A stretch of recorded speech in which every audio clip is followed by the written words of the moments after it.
आपको भी बहुत बहुत शुभकामनाएं। हमारे बच्चे Kalinga institute of social sciences के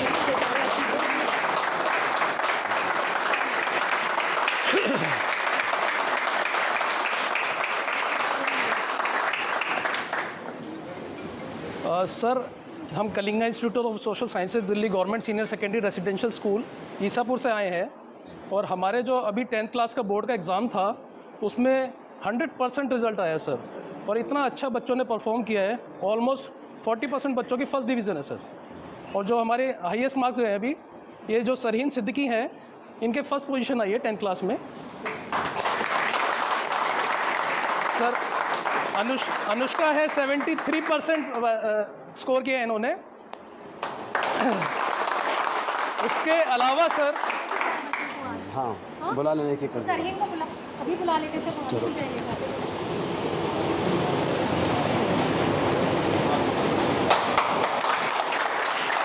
शुभकामनाएं बेटा आपको, अच्छे से मेहनत करो, ठीक है।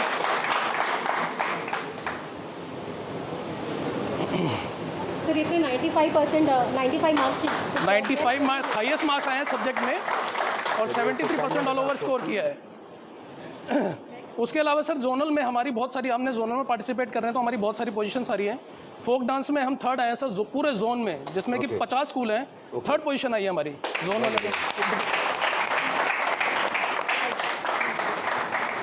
साथ में आ जाइए।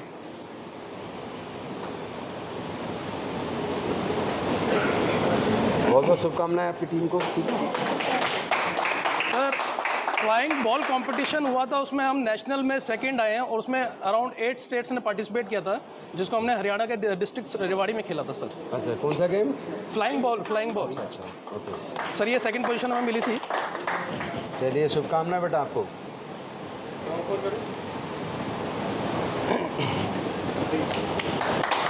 इसके अलावा सर सेस्टो बॉल कंपटीशन में हम गए थे तो स्टेट में हमारी 2nd पोजीशन आई है सर। 2nd बॉयज़ में और 3rd गर्ल्स में। बहुत बढ़िया। गर्ल्स में जो सेस्टो बॉल में थे बच्चे सरी।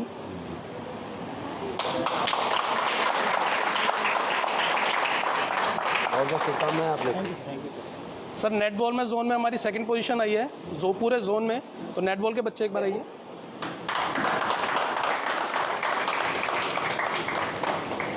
आप कौन है कैप्टन है तुम लोग?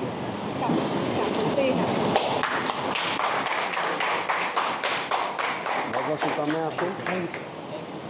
सर वरुण कश्यप और जगदीश, ये हमारे बच्चे इंस्ट्रूमेंटल म्यूजिक में गए थे और पूरे जोन में 1st आए हैं सर, और अभी इंटर जोन और नेशनल के लिए आगे जाएंगे। इन्होंने हारमोनियम बजाया है। परफॉर्म बजाते हैं सर। बहुत शुभकामनाएं आप लोगों को। आप भी आता है आपका जूनियर, सर ये जूनियर में है। इसके अलावा सर कव्वाली में हमारे बच्चे गए थे, वो भी 3rd पोजीशन लाए जोन में।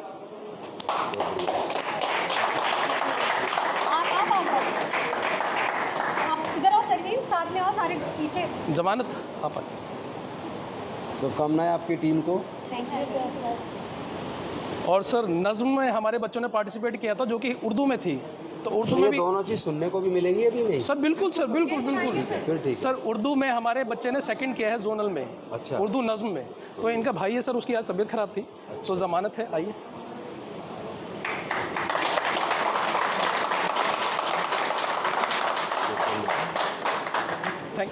Thank you so much sir, thank you so much. Sir अभी मतलब पूरे जोन में हल्ला है कि Kalinga institute of social sciences कहाँ से एक ऐसा स्कूल निकला है जो कि मतलब जो आज तक बाकी प्राइवेट स्कूल और बाकी स्कूल का सारे बैक करे थे कॉम्पिटिशन्स, अभी Kalinga institute of social sciences के बच्चे जहाँ जा रहे हैं ना सर, कमाल दिखा रहे हैं, चाहे वो पढ़ाई हो कि खेल कूद हो।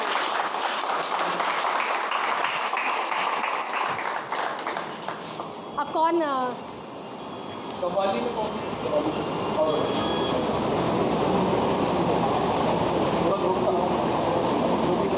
सर एक ने तो संस्कृत में चाहे तो पोयम इनके लिए बोली। कुर्सियाँ डाल दो इधर, कुर्सी पे बैठ के करेंगे परफॉर्म। माइक लगा देंगे पर पहले बैठो। सर संस्कृत वाली हमारी पोयम नहीं जीत पाई, लेकिन उसने इतनी सुंदर संस्कृत में कविता गाई सर। है हाँ ठीक है, हिमांशी भी संस्कृत में कविता सुनाएगी सर। शिक्षक दिवस से बेहतर समारोह नहीं हो सकता था सर इनको आपका आशीर्वाद मिलने के लिए। इधर आ जाओ पास। अच्छा थोड़ा सा, हाँ यू टर्न कर दो। ऐसे यूँ बना लो, ठीक है? बैठो। जिसकी वॉइस भारी है वो बीच में आ जाए। हाँ हाँ आती है ना, तो तुम बीच में बैठो। और सॉरी माइक में कैसे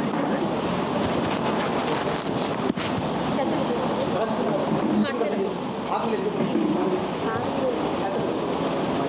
ऐसे, फिर उसको कवाली गाने के लिए रखना। ठीक है, ठीक है। Three claps, then I. 1, 2, 3.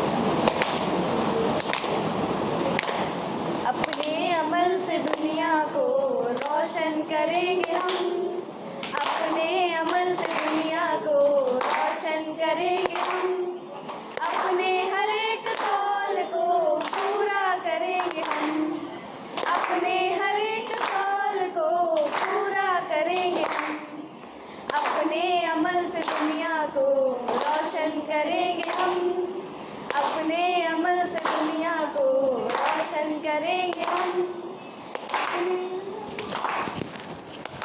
बनकर गुलों की खुशबू महकाएंगे चमन को, झिलमिल सितारे बनकर छूलेंगे हम गगन को, खुशियों से हम भरेंगे उजड़े हुए दिलों को, खुशियों से हम भरेंगे उजड़े हुए दिलों को, अपने अमल से दुनिया को रोशन करेंगे हम, अपने अमल से दुनिया को रोशन करेंगे हम।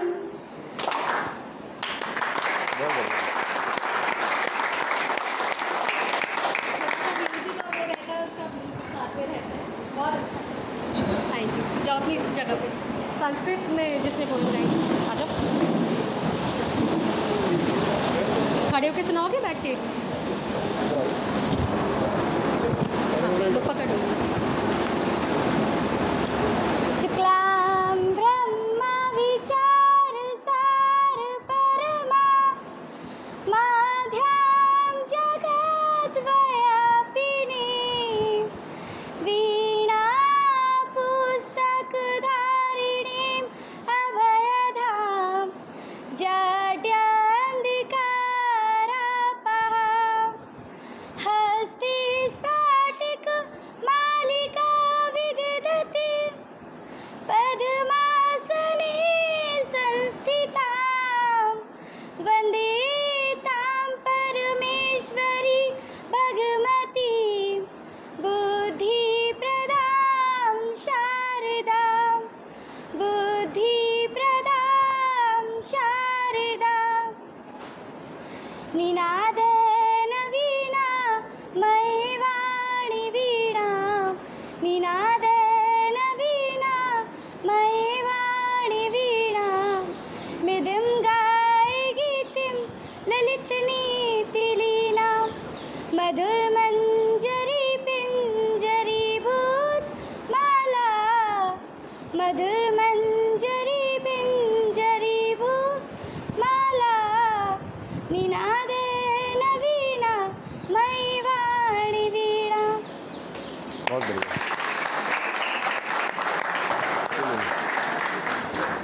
रख दो।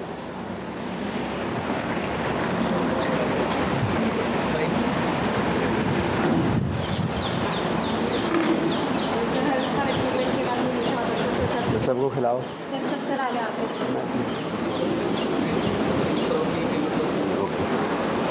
बच्चों को खिलाओ सबको। रुको रुको, मुझे दो बेटा, पहले तुम लो, पूरी पूरी लो। Thank you sir. लो बेटा।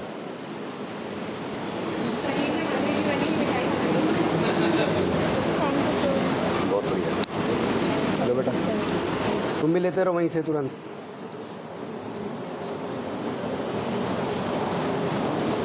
लो बेटा, शर्मा क्यों रहे हो?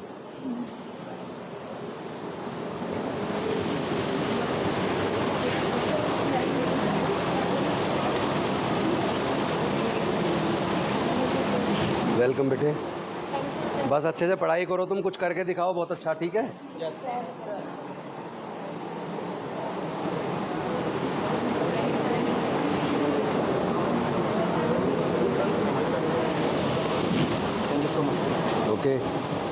मेहनत करो। बड़ा अविस्मरणीय है कि आपके हाथों से वो प्रसाद ग्रहण कर रहे हैं बच्चे, इसके लिए क्लैपिंग बहुत अविस्मरणीय।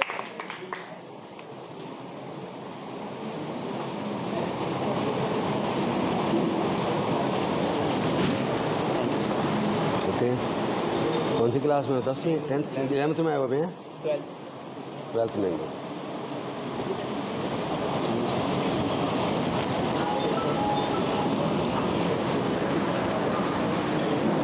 आप भी लीजिए।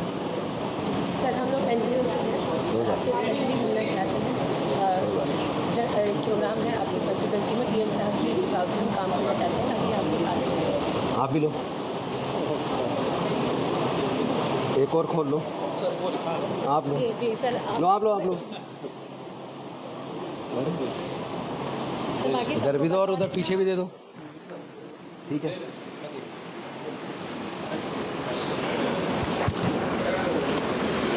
मैं भी बोलूँगा।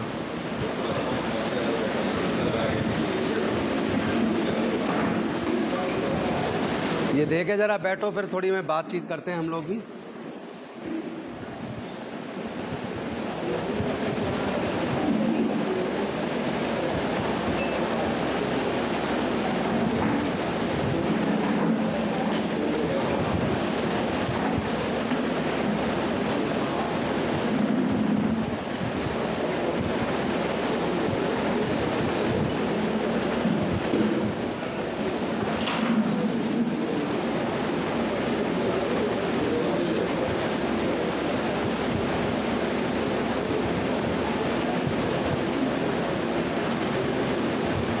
मैं शुरू करता हूँ। सबसे पहले तो बच्चों, आज आप सबको शिक्षक दिवस की बहुत बहुत शुभकामनाएं। लेकिन क्या आप लोगों को पता है कि भारत के अंदर 3,500 साल तक भारत की महिलाओं को, दलितों को, पिछड़ों को, आदिवासियों को पढ़ने का अधिकार नहीं था? तो भारत में महिलाओं के लिए पहला स्कूल किसने खोला, पता है आपको या नहीं? जिसको पता है वो हाथ उठाओ।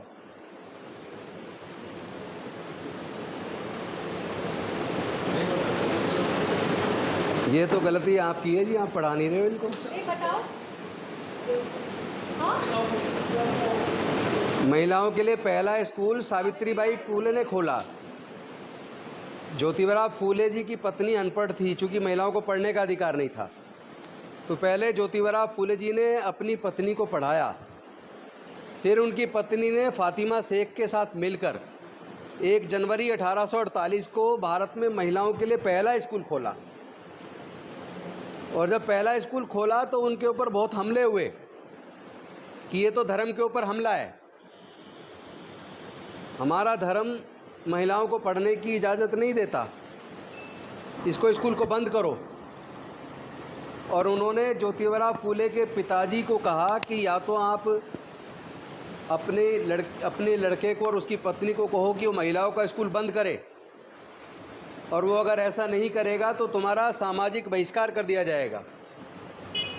तो स्कूल से शाम को जब सावित्रीबाई फूले घर पहुंची और उनके पति ज्योतिबा फूले घर पहुंचे, तो उनके पिताजी ने कहा कि या तो तुम ये स्कूल बंद करो, वरना आप मेरा घर छोड़ के चले जाओ।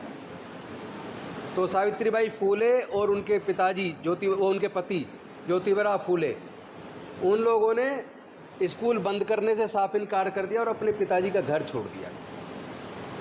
तो इतनी महान शख्सियत सावित्रीबाई फूले और ज्योतिबा फूले थे। तो ये सब बच्चों को पता होना चाहिए सारे स्कूलों में कि भारत में महिलाओं का पहला स्कूल 1 जनवरी 1848 को सावित्रीबाई फूले और फातिमा शेख, इन दोनों ने मिलकर चलाया। ठीक है। दूसरा, जो हमारे बच्चे दिल्ली का ये ईसापुर में जो किस के द्वारा संचालित दिल्ली सरकार का पहला रेजिडेंशियल स्कूल है जिसमें आप लोग पढ़ रहे हैं, और ये स्कूल गरीब बच्चों के लिए, जिनके पेरेंट्स बच्चों को पढ़ा नहीं सकते, उनका खर्च नहीं उठा सकते, बेहद गरीब बच्चों के लिए स्कूल है। और हमारी कोशिश है इस स्कूल को इतना बेहतरीन बनाए कि यहाँ से बच्चे पढ़ के फर्नाटेदार अंग्रेजी भी बोलें और काबिल बन के निकलें और अपने भविष्य का निर्माण करें। और मैं आज आपको भी एक काम देना चाहता हूँ। एक तो अपने इस स्कूल के, चूँकि गरीब परिवारों के बच्चे, इनके बारे में ज़्यादा लोग नहीं सोचते। अगर आपको ये जिम्मेदारी है तो समझ लो बहुत बड़ी जिम्मेदारी, महत्वपूर्ण जिम्मेदारी है। दुनिया के अंदर इस स्कूल का नाम रोशन होना चाहिए। हमारे सारे बच्चों को बेहतरीन इंग्लिश बोलना सिखाओ। तो उसके लिए जो भी कुछ करना पड़े, जो मदद चाहिए लीजिए, लेकिन करके दिखाइए। दूसरा, हमारे बच्चों के अंदर इतनी प्रतिभा है, बच्चे अच्छे नंबर भी लेके आ रहे हैं, अलग अलग तरह के खेलों में भी बहुत अच्छे लेवल पे लेके आ रहे हैं। लेकिन अब आप लोगों को नेशनल लेवल पे भी और इंटरनेशनल लेवल पे भी आप हमारे यहाँ से बच्चे अच्छे निकल के आने चाहिए। उसके लिए जो भी आपको ज़रूरत है वो करिए, लेकिन स्कूल को ऐसा बनाइए कि इनके माँ बाप की गरीबी को ये बच्चे दूर कर दें। और ये केवल अपने माँ बाप की गरीबी को ही दूर ना करें, बल्कि माँ बाप की गरीबी दूर करने के साथ साथ ये इस लायक बने कि ये देश का भी नाम रोशन करें और इन्हीं में से बच्चे नौकरी देने वाले भी बने। कैसे करना है? तो आपको तो विशेष ध्यान देना है कि आप ऐसे परिवारों से हो जो बेहद गरीब परिवार हैं। आपको सरकार की तरफ से, अरविंद केजरीवाल जी की तरफ से आपके भविष्य के निर्माण पे कोशिश की जा रही है। तो मैं समझता हूँ आप लोग भी उनके सपने को साकार करेंगे। अरविंद केजरीवाल जी का जो सपना है ना, दिल्ली का हर बच्चा वो बेहद काबिल बने, अपने घर को भी मजबूत करे और देश को भी मजबूत करे। साथ में कट्टर देशभक्त बनना है। आपको हिंदू मुसलमान नहीं बनना, सिख ईसाई नहीं बनना, आपको अच्छा इंसान बनना है।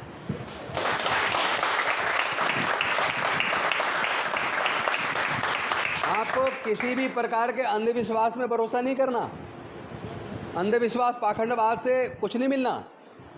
आपको जो भी कुछ मिलेगा वो केवल आपकी मेहनत से मिलेगा, आपकी काबिलियत से मिलेगा। और वैसे भी गरीबों को तो कोई वैसे मौका नहीं देता। तो तुम इस लायक ज़रूर बनना कि 10-5 और गरीब बच्चों को पढ़ा सको। ठीक है? आपसे एक और मेरा निवेदन है, चाहे तो बेशक 1 महीने में 1 क्लास मेरी लगा दो, मैं ही पढ़ाऊँगा आके। बहुत अच्छा रहेगा सर। बच्चों को फंडामेंटल राइट पढ़ाने, बच्चों को भारत की संविधान की प्रस्तावना उसका अर्थ अच्छे से समझाना है। बच्चों को directive principle of state policy पढ़ानी है और बच्चों को फंडामेंटल ड्यूटीज़ पढ़ानी है। क्योंकि एक तरफ आर्टिकल 13 से आर्टिकल 32 तक फंडामेंटल राइट्स हैं जो भारत में सभी लोगों को भारत का संविधान देता है। दूसरी तरफ आर्टिकल 33 से आर्टिकल 50 तक केंद्र सरकार को, राज्य सरकार को संविधान ये निर्देशित करता है कि गरीब से गरीब के बच्चे को सरकारी खर्चे पे अच्छी शिक्षा मिले, कोई भूखा ना रहे, सबको रोजगार मिले, देश के संसाधनों में सबको बराबर हिस्सा मिले। यानी देश की सरकार की नज़र में सब बराबर है, सबको सब साथ कैसे आगे बढ़ें, ये काम सरकारों को करना है जो सरकारें नहीं कर रही हैं। तो ये कम से कम ये चीज़ें, और हमारी मौलिक कर्तव्य देश के प्रति क्या हैं, वो फंडामेंटल ड्यूटीज़ आर्टिकल 51 में आती हैं इंडियन कॉन्स्टिट्यूशन के, वो भी इनको पढ़ानी है ताकि बच्चों के अंदर देश के प्रति प्रेम पैदा हो, कट्टर देशभक्त बने, कट्टर ईमानदार बने और कोई भी जाति के आधार पर, धर्म के आधार पर बिल्कुल बंटवारा ना हो। कम से कम हमारे यहाँ से पढ़ के बच्चे ऐसे निकलें जो जातिवाद ख़त्म करने पे, छुआछूत मुक्त भारत बनाने पे अपना काम करें और आपस में किस तरह प्रेम पैदा हो, भाईचारा पैदा हो। अंधविश्वास और पाखंडवाद से बिल्कुल दूर रहना। कोई जादू टोने से नंबर नहीं आते, पढ़ने से आते हैं, पूजा पाठ से नहीं आते। ठीक है ना? तो जो हम जितनी मेहनत हम ज़्यादा करेंगे उतनी ऊंचाइयों पे जाएंगे, जितनी मेहनत कम करेंगे उतना ही नीचे रह जाएंगे। और आपको तो अपने माँ बाप से सबक लेना है, वो गरीब क्यों रह गए। अगर वो उन्हें पढ़ने का मौका मिला होता, अगर वो पढ़े लिखे होते, वो कामयाब होते, तो फिर आपको इस स्कूल में, जहाँ मतलब एकदम गरीबों के लिए खुला है स्कूल, उसकी ज़रूरत नहीं पड़ती। लेकिन चूंकि पेरेंट्स नहीं पढ़ पाए और गरीब रह गए, बेहद गरीब हो गए, जिसकी वजह से आपका वो खर्चा तक नहीं उठा पा रहे हैं, तो अब आपको इस लायक ज़रूर बनना है। क्या आप अपने माँ बाप के उस जीवन स्तर को भी सुधारेंगे और अपने आप को कामयाब बनाएंगे और देश को का निर्माण करने में अपनी भूमिका निभाएंगे। इन्हीं शब्दों के साथ आपको सबको आज शिक्षक दिवस की मैं शुभकामनाएं देता हूं और मैं उम्मीद करता हूं आने वाले दिनों में देश शिक्षक दिवस को सावित्रीबाई फूले के दिवस के रूप में मनाएगा, क्योंकि सही मायने में सावित्रीबाई फूले, जिन्होंने महिलाओं का भारत का पहला स्कूल खोला, जिनके पति ने भारत में दलितों के पिछड़ों के लिए 15 मई 1848 को पहला स्कूल खोला। ऐतिहासिक चीज़ें हैं ये कहीं स्कूल में नहीं पढ़ाई जा रही, हम अपने स्कूल पढ़ाएंगे। जो भारत का छुपा हुआ इतिहास है, खोया हुआ इतिहास है, उसी इतिहास को हम पढ़ाएंगे। और ये कुछ किताबें हम आपको देंगे, आप उसको वहाँ लाइब्रेरी में रखें। और भी कुछ किताबें डॉक्टर बाबा साहब अम्बेडकर को पढ़ाओ, सावित्रीबाई फूले जी को पढ़ाओ और माता रमाबाई का बलिदान। 4 बच्चे जिनके इलाज के अभाव में मर गए, फिर भी उन्होंने और उनके पति डॉक्टर बाबा साहब अम्बेडकर ने पूरा जीवन लगा के 3,500 साल की गुलामी से देश के 90% लोगों को आज़ाद कराया। उनके पढ़ने लिखने के रास्ते खोले, नौकरी के रास्ते खोले, आगे बढ़ने के रास्ते खोले। और देश के संविधान में ये व्यवस्था की अमीरों या गरीबों सबके लिए सरकारों को सबके लिए काम करना है, सबके लिए शिक्षा का इंतजाम करना है, सबके लिए इलाज का इंतजाम करना है, सबके लिए रोटी का इंतजाम करना है, सबके लिए काम का इंतजाम करना है। तो ऐसी व्यवस्था देने वाले महापुरुषों को जरूर पढ़ाना है। और भी देश में जो महापुरुष हैं, पढ़ाना सबको है, लेकिन ऐसे लोगों ने जिन्होंने विशेष रूप से गरीबों का, पिछड़ों का, वंचितों का, मजदूरों का, किसानों का, जिन्होंने उनके लिए स्पेशली एक्स्ट्रा फोकस करके नीतियाँ बनाई हैं, उनका हमें निश्चित तौर पे उनको पढ़ाना है। और मैं उम्मीद करूँगा कि आपको आने वाले समय में जो भी मदद की ज़रूरत पड़ेगी वो हमारा स्कूल की तरफ से मिलेगी, लेकिन आप कामयाब बन के निकलना और पढ़ाई की मेहनत बढ़ा दो। आपको पता है डॉक्टर बाबा साहेब अम्बेडकर 18 घंटे काम करते थे, पढ़ते थे, इतना पढ़ते थे एकदम गरीब परिवार से आके, उसके बावजूद इतना बड़ा काम कर देना। भारत का जो रिजर्व बैंक बना है ना, वो डॉक्टर बाबा साहेब अम्बेडकर का थीसिस है, the problem of rupee in India and it's solution, उसके आधार पर बना है। भारत के अंदर जो दामोदर वैली, हीराकुंड बांध, ये जो बांध बने नदियों पे, और जो बिजली की जो परियोजनाएं जो आई हैं, जो मज़दूरों के, किसानों के लिए जो योजनाएं बनी हैं, जो मज़दूरों के लिए न्यूनतम मजदूरी तय हुई है, काम के घंटे निर्धारित हुए हैं, ये सब डॉक्टर बाबा साहब अम्बेडकर ने किया है। तो और महिलाओं को जो मैटरनिटी लीव मिलती है और उसके बाद छुट्टी के बदले पैसे भी मिलते हैं, वो भी उन्होंने किया है। तो ऐसी जो महान शख्सियतें देश के अंदर हुई हैं, मुझे लगता है उन सबको पढ़ के उनको अपना प्रेरणा स्रोत मानते हुए, जिस तरह उन्होंने पढ़ के मेहनत करके इतनी ऊंचाइयां हासिल की है, उसी तरह ये मान लेना कोई भी गरीब से गरीब कमज़ोर बच्चा भी मेहनत करके वो मुकाम हासिल कर सकता है। ठीक है, आप सबको पुनः बहुत बहुत बधाई, बहुत बहुत शुभकामनाएं। Thank you very much. जय भीम।